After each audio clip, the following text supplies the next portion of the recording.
कोल्हापूरकरांना माझा जय महाराज, जय शिवराय, जय श्रीराम, जय भीम, जय महात्मा फुलेजी।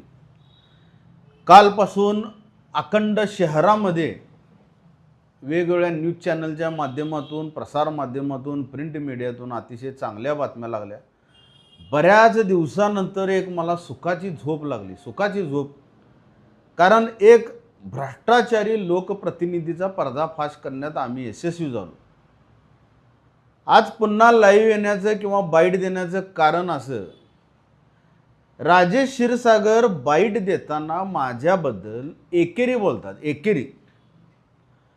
कोल्हापूरकरांनो, माझा एक तुम्हाला विनम्र प्रश्न, एकेरी माझ्याबद्दल बोलणं योग्य आहे का? ज्यावेळी राजेश क्षीरसागर कोणच नव्हते त्यावेळी मी सेकंड टाइम निवडून आलो होतो, मी उपमहापौर झालो होतो, मी स्थायी समिती सभापती झालो होतो। हे राजेश क्षीरसागर माझ्याकडे भीक मागत होते, महाडिक साहेबांच्याकडे चला आणि मला कॉप्ट नगरसेवक तरी करा म्हणून। हे कोण नव्हते। जसं जसं जसं वेळ जाईल तसं तसं यांच्या शरीरामध्ये गरमी आणि गुरमी आली। ठीक आहे, असो, हा विषय बाजूला ठेवू।